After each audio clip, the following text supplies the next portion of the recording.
참 깁니다. 우리는 한 생을 살아가면서 여러 가지 삶의 자람과 배움과 만남의 시간들을 경험합니다. 그러면서 우리는 조금씩 변해가는 것입니다. 우리는 변해갑니다. 유명한 그리스의 어느 철학자는 이런 이야기를 했습니다. 우리는 한 번 뛰어든 강물에 다시 뛰어들 수 없다. 이런 이야기를 했습니다. 무슨 말일까요? 왜 한 번 뛰어든 강물에 다시 뛰어들 수 없습니까? 예를 들어 우리가 한강에 가면 그 강물에 우리가 다시 뛰어들 수 있는 것 아닙니까? 그런데 엄밀한 의미로 하면 우리는 한 번 뛰어든 강물에 다시 뛰어들 수 없습니다. 왜냐하면 강물은 흐르기 때문입니다. 강물은 흘러갑니다. 그래서 이미 흘러가버린 강물, 그 내가 뛰어들었던 그 강물에는 다시 뛰어들 수 없다. 이런 말입니다. 이것은 세상의 모든 것은 변하고 흘러간다 하는 것을 일깨워주는 그런 철학적인 생각입니다. 그렇습니다. 우리도 변하고 세상도 변합니다. 특별히 우리 사람은 변합니다. 아기로 태어나 이 세상에서 자라가면서 가정에서 학교에서 사회에서 가족 관계와 교우 관계 여러 관계들을 통하여 우리는 생각이 자라고 우리의 삶이 변해가는 것입니다. 그래서 점점 성숙되어져 가는 것이 우리 인간인 것입니다. 그리고 또 때로는 생의 어떤 결정적인 사건이나 결정적인 만남이 우리를 변화시키기도 합니다. 큰 깨달음을 얻고 삶의 새로운 차원을 경험하게 되는 그런 경험들도 있습니다. 소설에 보면 성장소설이라고 하는 것입니다. 성장소설이라고 하는 것은 주로 어린 아이들이 사춘기를 지나 청년이 되고 성인이 되면서 자신에 대해 새롭게 눈을 뜨고 성장통을 겪으면서 사회와 모든 사물에 대하여 새로운 인식을 갖게 되는 그런 것을 성장소설이라고 합니다. 성장 영화라 하는 것도 있습니다. 비단 아이들뿐만이 아니라 어른들도 마찬가지죠. 한 소시민, 자기와 자기 가족들, 자기를 둘러싸고 있는 세상밖에 몰랐던 한 소시민이 역사와 사회의 거대한 문제 앞에 부딪힙니다. 그러면서 역사와 사회에 대한 새로운 인식을 갖게 되는 것입니다. 삶을 무조건 나에게 좋고 나에게 나쁜 것으로만 판단을 했는데 세상에는 그보다 훨씬 큰 구조적인 악과 구조적인 문제가 있더라는 것을 발견하게 되면서 역사와 사회와 시대에 대한 새로운 인식을 갖고 한 소시민에서 그 역사와 시대와 사회에 동참하는 사람으로 바뀌어지기도 합니다. 이렇게 세상은 우리를 변화시키고 또 우리도 변해갑니다. 그래서 우리는 사람을 너무 속단해서는 안 됩니다. 물론 우리가 인간인지라 사람을 만나게 되면은 그 사람을 어느 정도 우리는 판단할 수밖에 없습니다. 저 사람이 나하고 잘 맞다든지 잘 맞지 않다든지 저 사람이 좋다든지 별로라든지 어느 정도는 판단할 수밖에 없지만 그렇지만 우리는 사람을 너무 쉽게 재단해서는 안 됩니다. 사람은 변하는 것입니다. 지금 참 좋아 보이던 사람도 시간이 지나면 그렇지 않은 경우도 있고요. 또 지금 조금 아쉬운 부분들도 변해가면서 새로워지기도 하는 것입니다.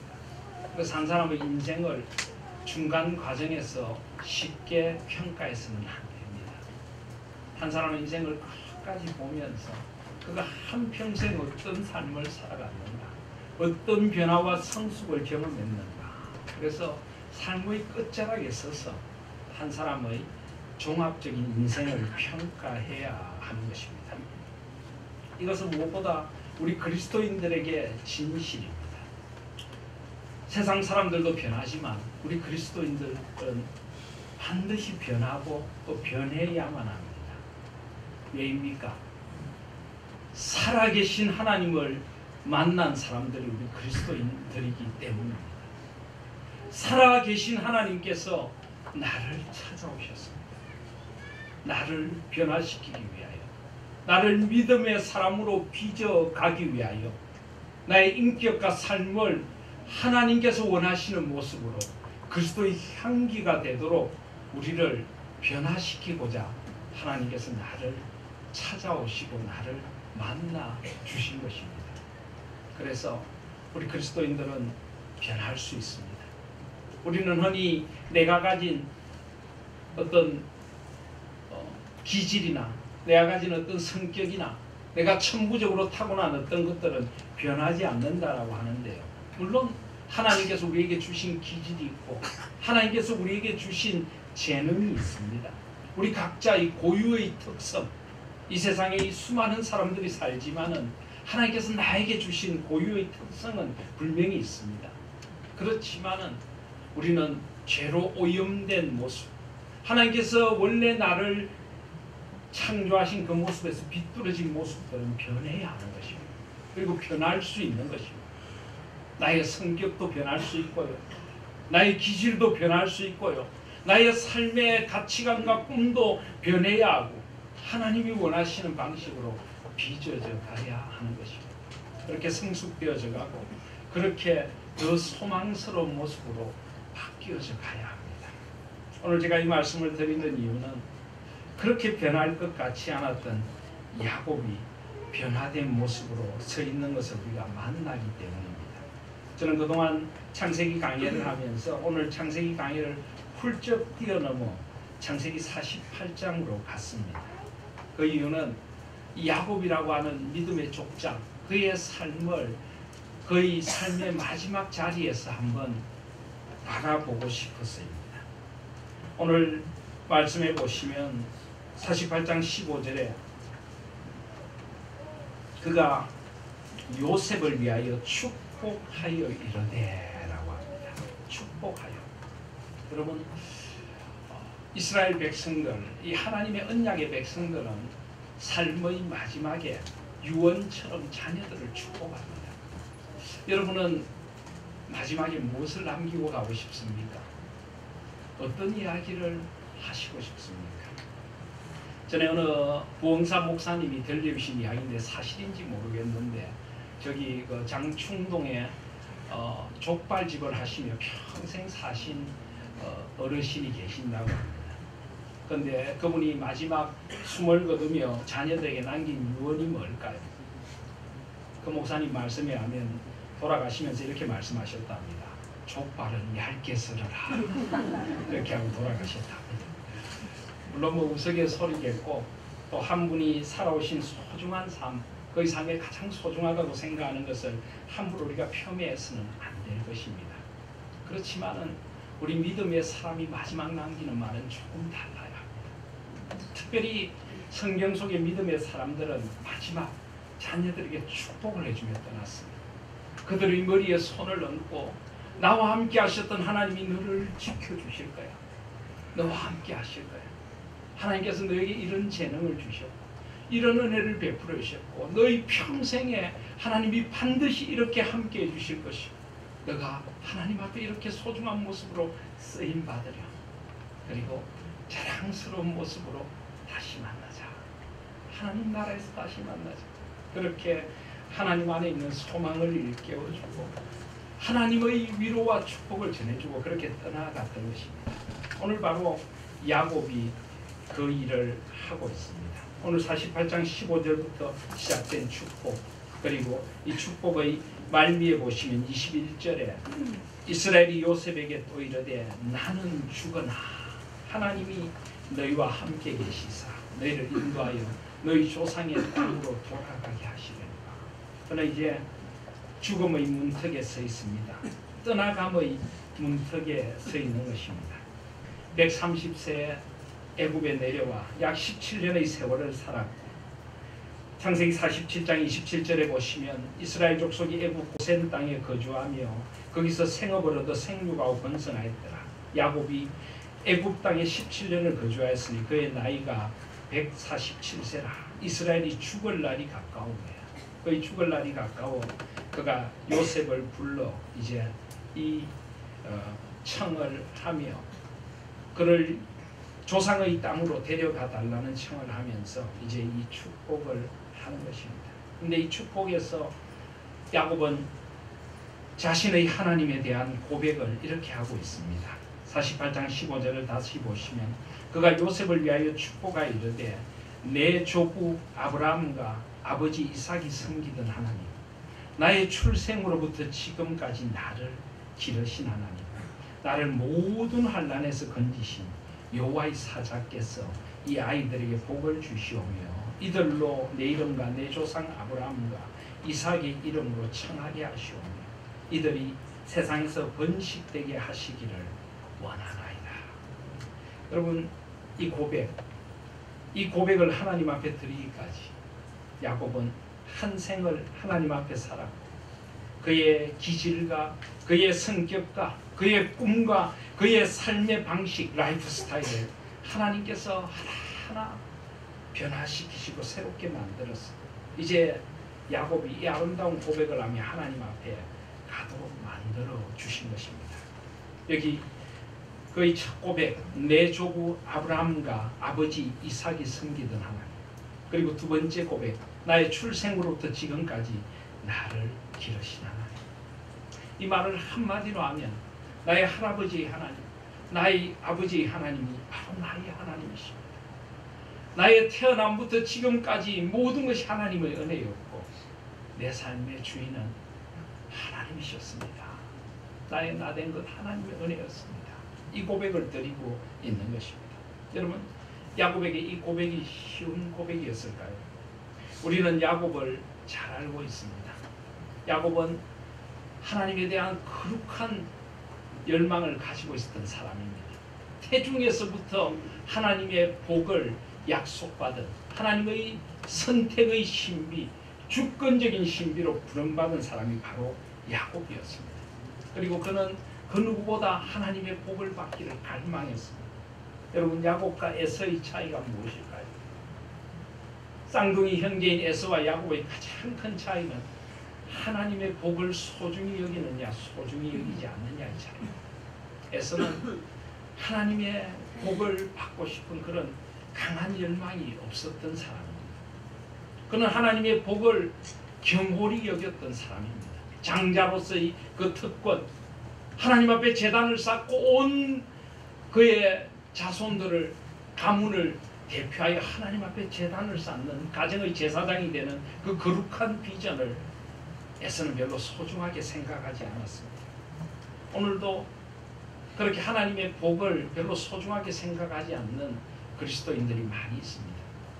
세상에서는 성공하고 싶고 남들보다 높은 지위에 올라가고 싶고 좀 더 많은 부를 누리고 싶고 건강하고 싶고 자녀들이 잘 되기를 원하고, 그러면서도 진정 하나님이 주시는 복에 대해서는 별로 관심이 없는 사람들이 있습니다. 하나님을 이용하여 내 삶의 복은 누리고 싶으면서도 하나님을 더 사랑하고 싶고 하나님을 더 알고 싶고 하나님 앞에 더 하나님이 기뻐하시는 예배를 드리고 싶고, 예배를 통하여 정말 하나님이 나의 예배를 보면 정말 기뻐하시고 온 마음과 뜻을 다하여 예배를 드리기보다는 예배는 형식적으로 드리고 마치 이 시간이 지나가기만 원하는 사람처럼 드리고 의무적으로 드리고, 하나님 앞에 기도의 무릎을 꿇고 하나님 앞에서 하나님의 은혜를 구하고 하나님의 뜻을 간절히 구하기보다는 하나님을 이용은 하되 세상의 일에만 분주하고, 바로 에서가 그런 사람이었어요. 그런데 야곱은 하나님의 복을 갈망하는 사람이었고 하나님의 복을 받고 싶어 그 장자의 그 축복을 자기가 받고 싶은 그런 강한 열망을 가지고 있는 사람이었습니다. 그 열망은 얼마나 귀한 것이고 그것은 하나님께서 주신 비전이었습니다. 그런데 야곱의 문제는 그것을 자기가 하고 싶은 방식대로, 자기가 원하는 방식대로 하나님의 복을 움켜쥐려고 하는 것입니다. 하나님 앞에 그의 삶의 주권을 돌려드리지 않았습니다. 그는 늘 억울하다고 생각했습니다. 왜 형보다 내가 조금 늦게 태어나서 형이 장자의 명분을 차지하고 있는가? 그래서 형의 발 뒤꿈치를 움켜쥐고라도 그것을 빼앗으려고 했습니다. 야곱은 하나님의 축복이라는 거룩한 비전, 목적을 가지고 있었지만 그 목적을 이루기 위해서는 수단과 방법을 가리지 않는 사람이었습니다.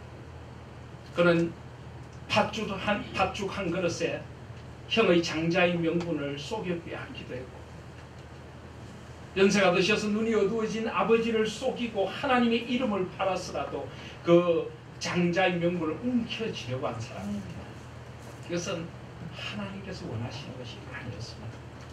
하나님께서 약속하셨으면 반드시 이루어 주실 것입니다. 하나님의 때에 하나님의 정당한 방법으로. 그런데 야곱은 그것을 기다리지 못했습니다. 철저히 내 방식으로, 내가 원하는 때, 내가 하고 싶은 때. 사랑하시는 성도 여러분, 하나님의 백성은 그렇게 살아가지 않습니다. 그 어떤 목적이라도 그 목적을 위하여 그 목적이 수단과 방법을 정당화시켜 주지 못합니다. 하나님의 사람은 선한 목적을 위하여 살아야 하지만 그 목적을 이루어가는 방법도 선하고 거룩해야 합니다.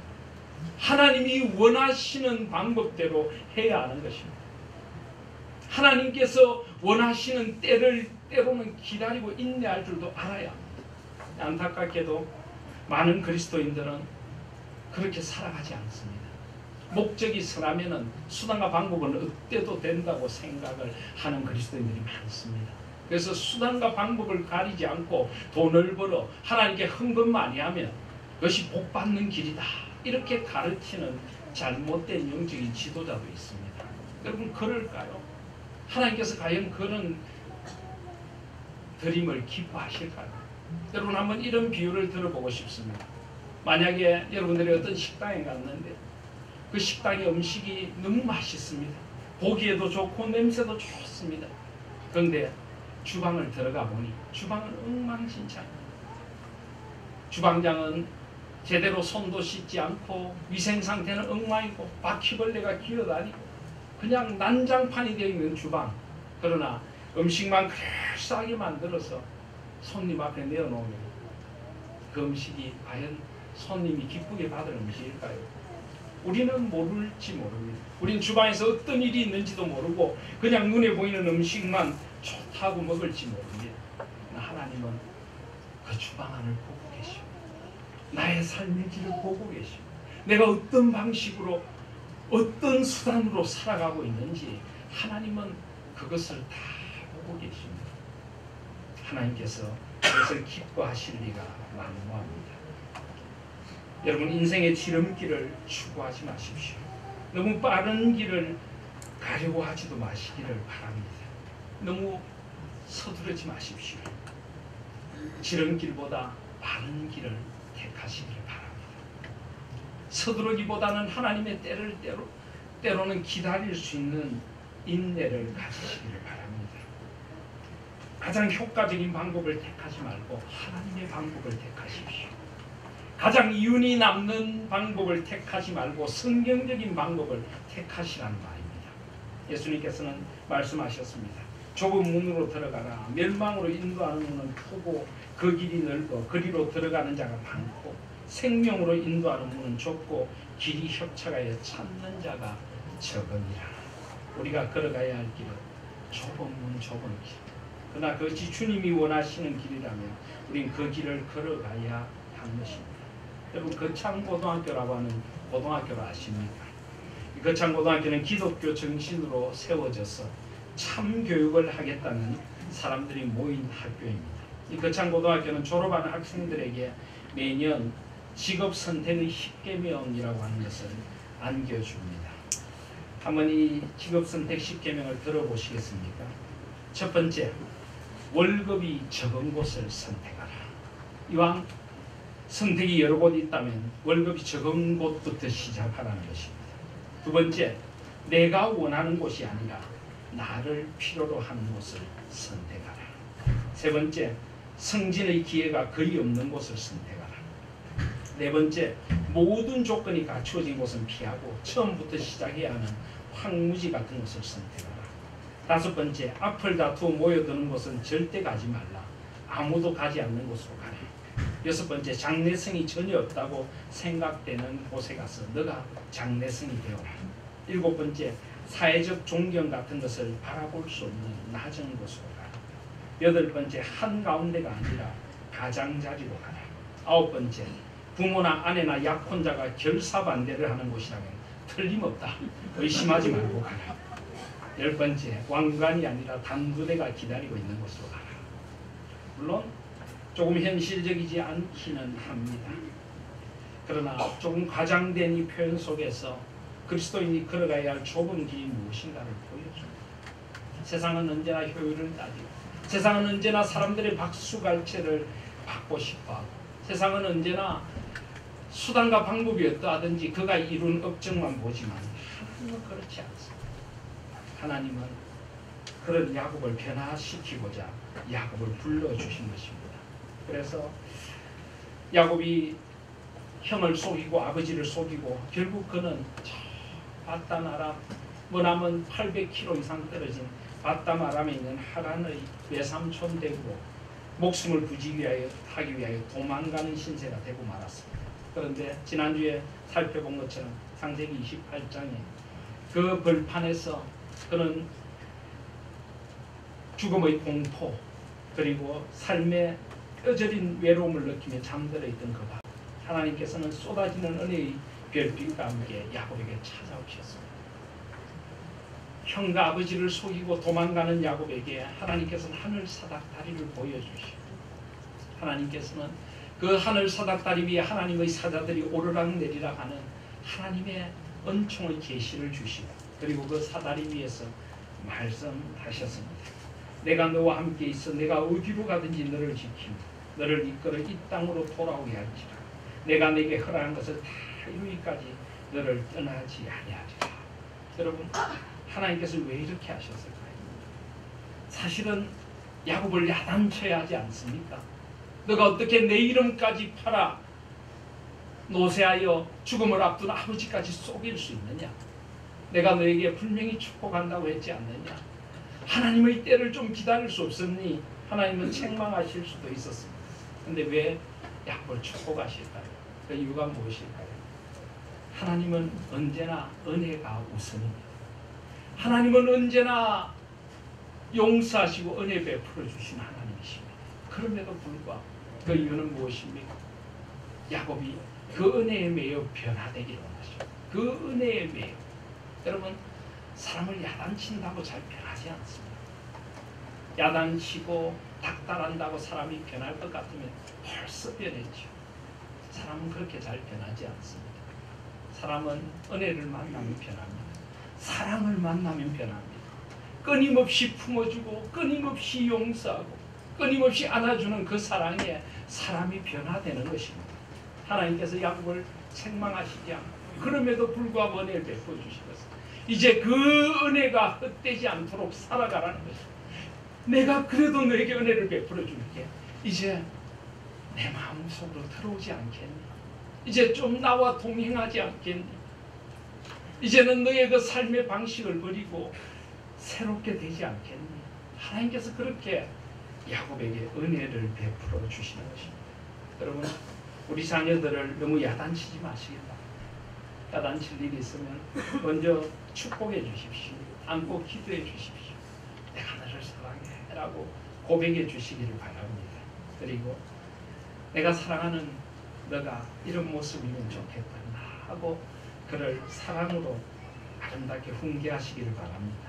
하나님께서 그렇게 하셨습니다.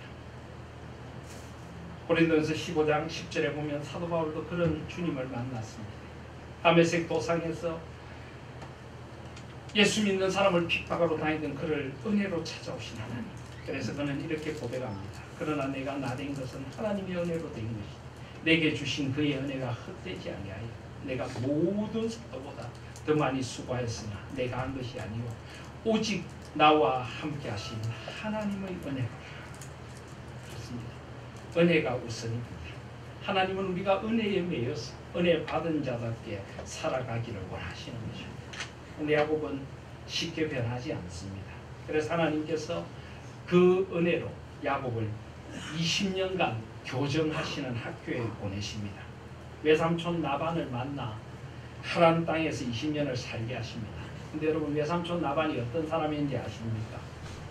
야곱보다 한 10배쯤 교활한 사람이었습니다. 강적을 만난 것입니다. 야곱은 형을 속이고 아버지를 속였는데 그런 야곱을 계속하여 속여 잡수시는 그런 외삼촌을 만나게 하신 것입니다. 그래서 사람을 속인다는 것이 얼마나 가슴 터지는 일인가. 얼마나 변화되지 않는 한 사람을 바라보면서 자신을 돌아보도록 하려고 하나님께서 라반을 만나게 하신 것입니다. 물론 라반도 야곱을 통해서 또 많은 변화를 경험합니다. 만남을 통하여 하나님은 우리를 변화시키기를 원하시는 것입니다. 그래서 창세기 31장에 보시면 야곱이 라반의 집에서 20년을 지낸 후에 이렇게 고백합니다. 31장 41절에 보시면 내가 외삼촌의 집에 있는 이 20년 동안 외삼촌의 두 딸을 위하여 14년, 외삼촌의 양떼를 위하여 6년을 외삼촌에게 봉사했더니라. 외삼촌께서 내 품삯을 10번이나 바꾸셨으니. 무려 야곱은 외삼촌한테 10번이나 품삯으로만 속임을 당합니다. 부인도 마찬가지입니다. 야곱은 라헬을 연모하여 7년을 열심히 일했습니다. 그런데 첫날 밤을 지내고 보니 지금하고 결혼 풍습이 많이 다른 때였죠. 그에게 와 있는 여인은 라헬이 아니고 레아였습니다. 외삼촌은 아내까지도 야곱에게 속임수를 써서 그의 큰 딸을 주고 또 라헬을 위하여 7년을 더 봉사하게 만들었습니다. 야곱도 대단하죠. 7년을 봉사하고 레아를 받았으면 그냥 살면 되지. 또 라헬을 차지하려고 또 7년을 열심히 일해가지고 결국 라헬하고 결혼했어. 외삼촌이 속이면 자기도 깨를 내고 속고 속이고 이 속이는 자들의 치열한 대결이 20년 동안 이어집니다. 그리고 결국 두 사람 다 이제 서로에게 지쳐서 야 정말 너도 대단하다. 그 고백을 지금 하고 있는 것입니다. 그러면서 야곱이 외삼촌에게 이렇게 이야기합니다. 창세기 31장 42절에 보시면 우리 아버지의 하나님 아브라함의 하나님 곧 이삭이 경외하는 이가 나와 함께 계시지 아니하셨더라. 외삼촌께서 이제 나를 빈손으로 돌려 보내셨으리다마는 하나님이 내 고난과 내 손의 수고를 보시고 어젯밤에 외삼촌을 책망하셨나이다. 하나님은 그 외삼촌에게도 나타나시고 야곱에게도 나타나셔서 위로해 주셨습니다. 그 20년의 세월을 지나며 야곱도 이제 조금씩 변화를 경험하게 해주신 것입니다. 그리고 야곱의 결정적인 변화의 사건은 바로 창세기 32장에 나오는 야복 강가에서 홀로 하나님을 대면한 순간입니다. 그러나 이제 하나님의 뜻에 의해서 20년의 세월을 지내고 고향으로 돌아가게 됩니다. 그런데 고향으로 돌아가면서 가장 두려운 것이 바로 형 에서를 만나는 것입니다. 그가 속였던 죄. 그렇습니다. 죄는 우리를 두렵게 만듭니다. 죄는 우리에게 인생의 긴 두려움의 여운을 남깁니다. 그의 인생을 돌아가게 만들었던 것도 결국 그의 죄 때문이었습니다. 이제 에서를 만나 이 죄의 문제를 해결해야 될 때가 되었다고 하나님께서 말씀하십니다. 그래서 야곱은 그의 가족들을 먼저 나루트에서 이 나루를 건너 강을 건너가게 한 후에 그는 나루트에 홀로 남아 있습니다. 하나님께서 야곱을 홀로 남기신 것입니다. 그렇습니다. 때로 우리 인생에 하나님과 대면하여 홀로 남아있는 시간들이 필요합니다. 가장 정직하고 가장 진실되게 가장 창조적으로 하나님을 만날 수 있는 순간이 하나님 앞에 홀로 있는 시간입니다. 제가 우리 하나님교회를 부임한 후에 계속하여 매일 성경을 묵상하자고 큐티 콰이어트 타임을 그렇게 강조하는 이유도 그것입니다. 우리는 하나님 앞에 홀로 있음이 필요합니다. 하나님 앞에 조용한 시간, 말씀과 대면하여 하나님을 만나는 시간이 우리에게 필요한 것입니다. 세상이 너무나 분주하고 바쁘다고요. 세상이 너무 복잡하다고요. 그렇기 때문에 우리는 하나님과 홀로 있음의 시간이 필요합니다. 내가 누구이며 나를 향하신 하나님의 뜻이 무엇이며 내가 지금 가고 있는 이 길이 하나님이 원하시는 길인지 나의 방법과 수단이 하나님 앞에 바른 것인지 우리는 하나님 앞에서 홀로 있음의 시간이 필요합니다. 하나님께서는 그렇게 야곱을 홀로 있게 하십니다. 야곱은 무슨 생각을 했을까요? 그의 살아온 시간들을 마치 주마등처럼 살펴보았을 것입니다. 그는 자기 힘으로 열심히 산다고 살았지만 결국 형 앞에서 죽음의 공포에 떨고 있고 아직도 지은 죄의 문제로 아파하고 있는 그의 모습, 나는 무엇을 위하여 여기까지 살아왔는가? 그는 아마 그 생각을 하고 있었을 것입니다. 그때 어떤 사람이 야곱에게 찾아와 우리가 잘 알다시피 밤새도록 씨름을 합니다. 창세기 32장 24절에 32장 24절에 보시면 야곱은 홀로 남았더니 어떤 사람이 날이 새도록 야곱과 씨름하다가 자기가 야곱을 이기지 못함을 보고 그가 야곱의 허벅지 관절을 치매 야곱의 허벅지 관절이 그 사람과 씨름할 때 어긋났더라. 밤새도록 씨름했다. 그리고 야곱을 이기지 못함을 보고 허벅지 관절을 쳤습니다. 도대체 이것은 무슨 사건입니까? 이어지는 말씀이 이게 무슨 사건인지를 보여줍니다. 32장 26절을 보시면 그가 이르되 날이 세려하니 나로 가게 하라. 야곱이 이르되 당신이 내게 축복하지 아니하면 가게 하지 아니하겠나이다. 그 사람이 그에게 이르되 내 이름이 무엇이냐? 그가 이르되 야곱이니라. 28절을 보시면 그가 이르되 내 이름을 다시는 야곱이라 부를 것이 아니요 이스라엘이라 부를 것이니 이는 내가 하나님과 및 사람들과 겨루어 이겼음이니라. 여러분 그렇다면 그래서 무슨 실험일까요? 바로 야곱의 이름을 건 실험이었습니다. 야곱은 한평생을 야곱 속이는 자 빼앗는 자로 살아왔습니다. 아직 이 밤이 오고도 그의 삶의 방식을 내려놓지 않는 것입니다. 아직도 그의 야곱됨을 내려놓지 못하고 있는 것입니다.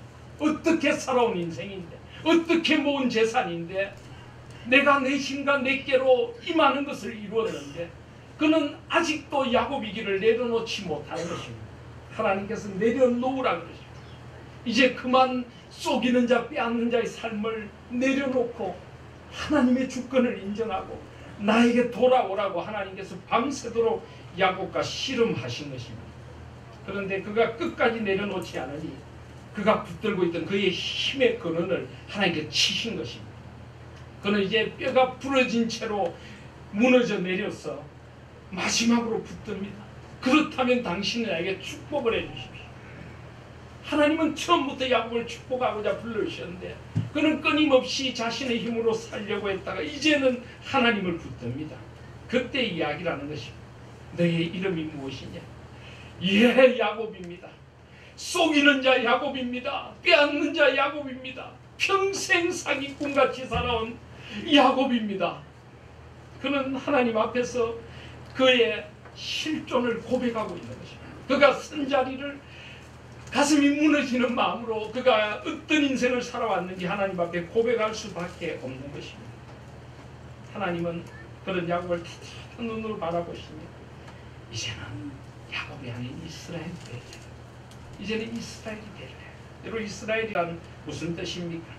여기 우리말 성경에 보면은 이스라엘이란 것이 겨루어 이겼다. 하나님과 겨루어 이겼다. 이런 뜻이라고 되어 있습니다. 그런데 여러분 사람이 하나님을 이길 수 있습니까? 과연 우리가 하나님을 이길 수 있을까요? 그것은 조금 번역이 아쉽습니다. 이스라엘이란 말은 엘이라고 하는 하나님과 사라, 다스린다, 통치한다는 뜻을 가진 사라라는 말이 있습니다. 이 말이 합해진 말입니다.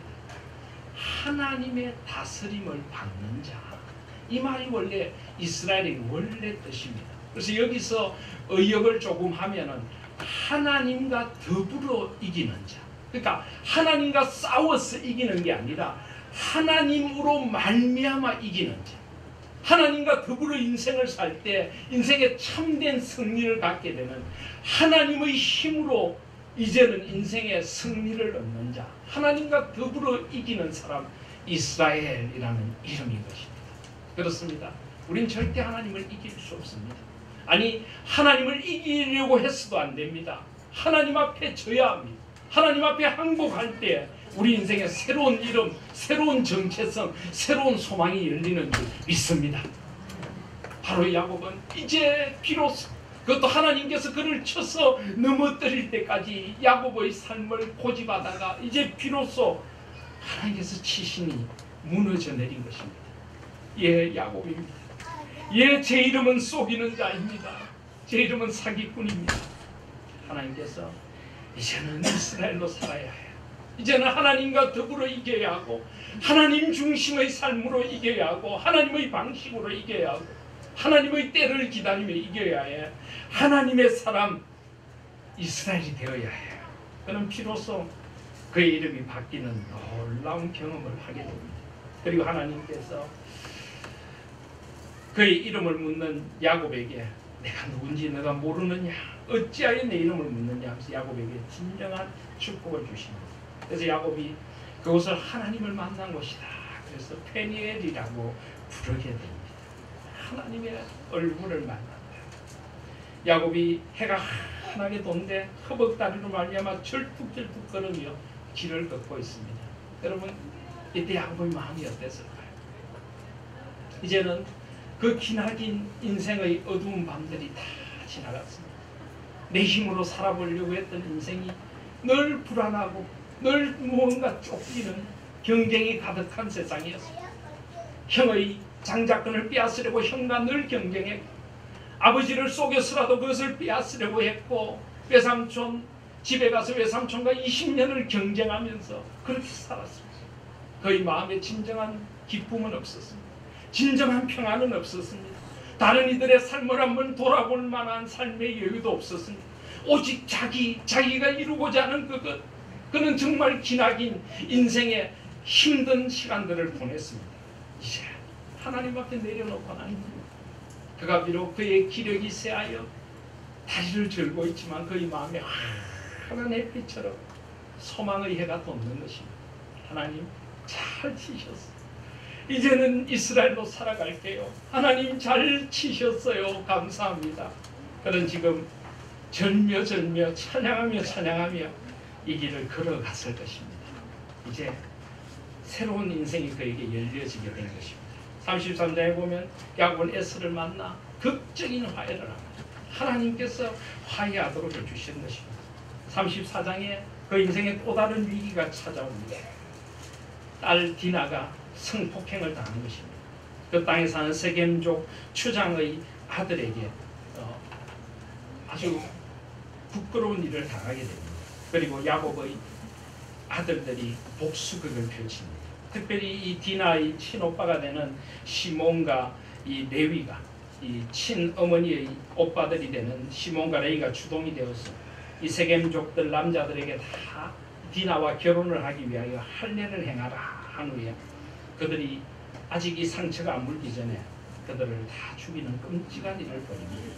그리고 이제 이 땅에 사는 사람들에게 그들이 다시 한번 싸워야 하는 그런 전쟁의 위기가 찾아옵니다. 이때 야곱이 어떻게 했을까요? 예전 같으면 전쟁을 준비했을지 모릅니다. 예전 같으면 도망갈 길을 선택했을지 모릅니다. 예전 같으면 어떻게 해서든지 이 위기를 자신의 힘으로 극복하려고 했을지 모릅니다. 그런데 야곱은 변한 것입니다. 그는 하나님의 뜻을 구합니다. 그리고 창세기 35장에 보면 하나님이 야곱에게 이르시되 일어나 베델로 올라가서 거기 거주하며 내가 내 형 에서의 낯을 피하여 도망하던 때에 내게 나타났다 하나님께 거기서 제단을 쌓아라. 베델로 가라. 하나님의 집 아버지의 집으로 올라가라.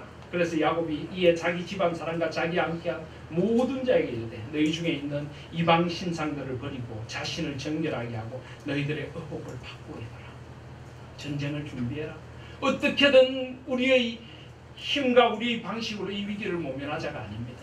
하나님 앞에 거룩하게 서라는 것입니다. 여러분, 인생의 위기를 만날 때 우리가 해야 할 가장 소중한 일은 하나님 앞으로 돌아가는 것입니다.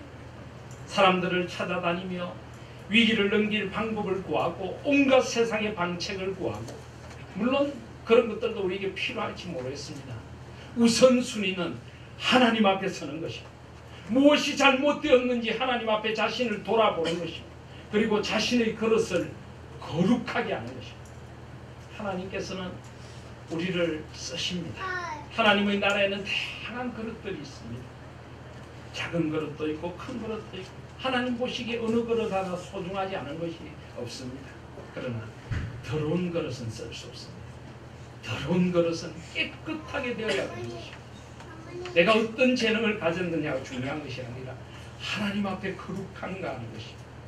하나님께서는 그들을 거룩하게 하라 하시니 베델로 올라가라 하십니다. 그래서 창세기 35장 3절에 보시면 우리가 일어나 베델로 올라가자. 내 환난 날에 내게 응답하시며 내가 가는 길에서 나와 함께 하신 하나님께 내가 거기서 제단을 쌓으려 하노라. 야곱은 변한 것입니다. 환난 날에 나와 함께 하신 하나님, 나의 출생으로부터 함께 하신 그 하나님, 그 하나님 앞으로 돌아가자는 것입니다. 나를 기르신 하나님, 나의 목자가 되신 하나님 앞으로 돌아가자는 것입니다. 그렇게 야곱은 이제 새로운 삶을 살게 되는 것입니다.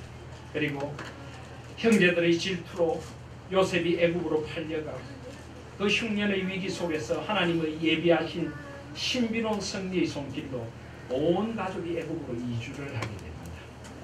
야곱이 애굽 왕 바로 앞에 섰을 때 그는 놀라운 고백을 합니다. 창세기 47장 8절에 보시면 바로가 야곱에게 묻되 내 연세가 얼마뇨? 야곱이 바로에게 고하되 내 나그네 길의 세월이 130년입니다. 나의 연세가 얼마 못되니 우리 조상의 나그네 길의 세월에 미치지 못하나 험악한 세월을 보내었노라. 험악한 세월을 보내었노라. 그는 자신이 하나님의 방식이 아닌 자신의 방식으로 살아왔던 인생을 이제 고백하고 있는 것입니다. 참 험악한 세월이었습니다. 그런데 하나님께서 여기까지 이르게 하셨습니다. 그래서 야곱이 바로에게 축복하고 그 앞에서 나옵니다. 바로는 그 당시 가장 강대국인 애굽의 왕입니다. 비록 그 왕일지라도 이제 야곱은 담대히 하나님의 축복을 전합니다. 당신도 하나님의 복을 받아야 합니다. 야곱은 변한 것입니다. 그리고 이제 오늘 야곱은 마지막 죽음의 자리에서 자녀들을 축복합니다. 그리고 이 고백을 드리는 것입니다. 나를 모든 환난에서 건지신 여호와의 사자께서 이 아이들에게 복을 주시며 이들로 내 이름과 내 조상 아브라함과 이삭의 이름으로 칭하게 하시오며 이들이 세상에서 번식되게 하시기를 원하나이다. 나의 출생으로부터 지금까지 나를 기르신 하나님, 그 하나님이 나의 하나님이십니다. 그는 이 고백을 드리고 있는 것입니다. 그리고 요셉의 두 자녀 에브라임과 므낫세를 축복하면서도 손을 바꾸어 축복을 합니다. 에브라임을 더 크게 축복합니다. 이제 그는 영적인 눈이 밝아진 것입니다. 하나님께서 에브라임 지파를 나중에 북이스라엘의 대표적인 지파로 써주실 것입니다. 하나님께서 이제 그에게 새로운 길을 열어주시는 것입니다. 그에게 새로운 눈을 열어주셔서 이 영적인 하나님의 비전을 선포하는 자리에 이르게 되는 것입니다. 그렇게 야곱은 변해갔습니다. 히브리서 11장 21절을 보시면 믿음의 장 히브리서 11장에서 야곱을 이렇게 묘사합니다. 믿음으로 야곱은 죽을 때 요셉의 각 아들에게 축복하고 그 지팡이 머리에 의지하여 경배하였다라고 합니다. 그 지팡이 머리에 의지하여. 우리말 성경이 조금 모호한데요. 세번역을 보면은 그의 지팡이를 짚고 서서 하나님께 경배를 드렸습니다. 무슨 말입니까? 왜 지팡이를 짚고 서 있습니까? 그는 그의 허벅지 관절을 위골시키신 하나님을 기억하는 것입니다. 야곱은 아마 그 야복강의 사건 이후에 한평생을 지팡이를 짚고 살았을 것입니다. 그는 다리를 절면서도 자신의 허벅지 관절을 쳐서라도 이스라엘로 변화시켜 주신 그 하나님의 은혜를 잊지 않으려고 그는 그렇게 살아갔을 것입니다. 그는 죽는 순간에도 지팡이를 짚고 서 있습니다. 그를 변화시킨 하나님께 경배를 드립니다. 그의 자녀들을 하나하나 축복합니다. 너희들도 하나님 안에서 살아가야 해요. 참된 생이 무엇인가를 하나님 안에서 발견해야 해요. 사랑하시는 여러분, 야곱의 축복이 저와 여러분에게 주시는 축복이 되시기를 소원합니다. 이 야곱의 변화된 인생이 우리의 인생이 되고 야곱의 고백하신 하나님이 나의 고백의 하나님이 되시기를 소원합니다. 우리는 예수 그리스도 안에서 야곱보다 더 풍성한 믿음의 고백을 지닌 사람들입니다. 성령 하나님께서 우리를 빚어가시고 다듬어가고 계십니다. 이제 성령 하나님의 뜻에 순종해야 될 때가 된 것 아닐까요? 이제는 야곱같이 살았던 내 삶의 자리들을 하나 내려놓고 홀로 하나님과 대면하여 나도 야곱이 아닌 이스라엘 되게 하여 주시옵소서. 하나님과 더불어 이기는 자, 하나님의 다스리심 안에 참된 인생의 승리를 얻는 자가 되게 하여 주시옵소서. 나를 변화시켜 주옵소서.